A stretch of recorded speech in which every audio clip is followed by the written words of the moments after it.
Bonjour à tous. Alors, on est fin octobre, il pleut, il fait froid, il y a un ciel tout gris, tout nuageux, c'est bientôt Halloween.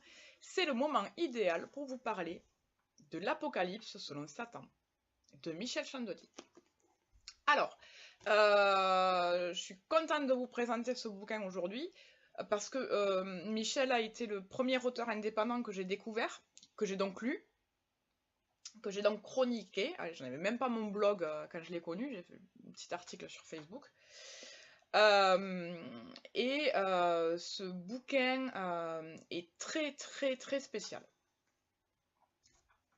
La couverture fait peur, mais il fait pas peur du tout. Il est hilarant. Michel Chandelier, c'est tout simplement payer le luxe de réécrire l'histoire de la création du ciel, donc de sa création jusqu'à l'Apocalypse.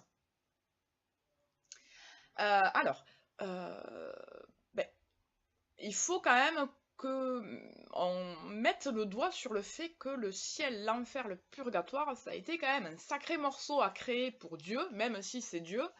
Il y a quand même eu pas mal de contraintes à gérer, des contraintes assez non, justement pas particulières du tout. Alors déjà, il a fallu recruter. Il y a quand même une grosse partie de ressources humaines. Donc pour le paradis, c'est Dieu qui gère, on est bon, on est check. Il a quand même fallu trouver des responsables pour le purgatoire et pour l'enfer. Alors l'enfer, Dieu tenait absolument à y mettre Satan.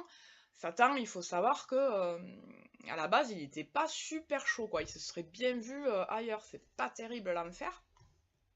Et bon, Dieu a su gérer Dieu a suggéré tout ça avec brio. Et le purgatoire, qui mettre au purgatoire? Dieu a été bien embêté jusqu'à ce qu'il rencontre Kierkegaard, qui est, selon Michel, la personne parfaite pour gérer le purgatoire.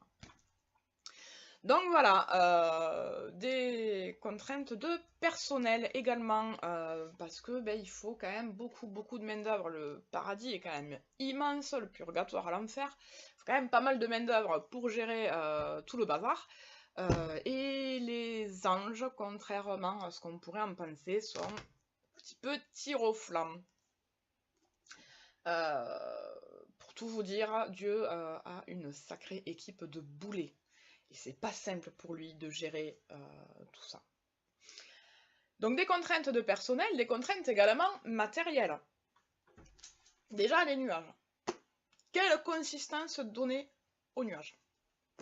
Ça a pris un petit moment pour trouver la bonne formule, pour que tout soit parfait. La localisation. Alors, au début, c'était pas bien compliqué, il n'y avait pas de technologie, on se mettait un petit peu au-dessus des nuages, pour lesquels on avait trouvé la bonne consistance. Parfait. Mais par la suite, les avions sont arrivés, les satellites. Comment on fait pour rester caché des humains? Donc voilà, le ton du bouquin de Michel, c'est ça, c'est traiter la création du ciel, son organisation de manière hyper terre-à-terre. Et de fait, il va utiliser l'absurde pour traiter tout ça. Alors, l'Apocalypse, pourquoi? Parce que déjà, c'est déjà pas simple de gérer cette équipe de tir au flanc de bras cassés, mais le problème que va rapidement rencontrer Dieu, c'est l'augmentation exponentielle de la population. Forcément, c'est mathématique. Et voilà, la gestion de ce problème-là a entraîné des difficultés supplémentaires avec une équipe qui ne tient pas la route. Dieu, un jour, il en a eu marre et il s'est barré. Prenez-vous le bébé, je vous le laisse, vous savez mieux faire que moi. Ok. Donc Dieu s'est barré. Et le Haut Conseil donc, a été institué donc, en catastrophe pour pallier à ce départ. Et il va malheureusement écouter le mauvais conseil de la mauvaise personne. Je vous en dis pas plus pour spoiler. Donc voilà, alors, l'Apocalypse selon Satan, c'est vraiment un bouquin à lire. Je parle souvent de la capacité des indépendants à développer des thèmes très particuliers, et ça c'est super particulier. Et c'est écrit avec beaucoup d'humour, mais beaucoup d'humour de finesse.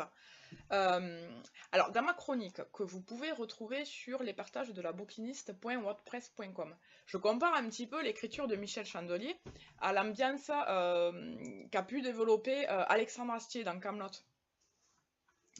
C'est vraiment ça, en fait. Moi, il y a des fois où... Alors déjà, dans le vocabulaire qui est très recherché, avec des références culturelles très appuyées, mais qui s'imbriquent parfaitement, quoi. Ça va parfaitement. Donc c'est cet humour-là qui ressort, cette théorie de l'absurde, un petit peu tirée peut-être de la veine des Monty Python. Et puis moi, ben, Dieu, il me fait un petit peu penser au roi Arthur qui se traîne des boulets, qui mène une quête quasi impossible, et qui finit par jeter l'éponge. Tout le monde est plus fort que lui, tout le monde croit mieux faire que lui. Ben ok les gars, ben, démerdez-vous, je me barre.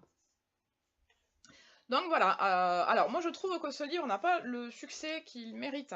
Alors tout simplement parce que Michel n'est pas un fan des réseaux sociaux, donc c'est vrai qu'il ne fait pas beaucoup de com. Vous pouvez retrouver ma chronique sur mon blog, je mettrai le lien en commentaire.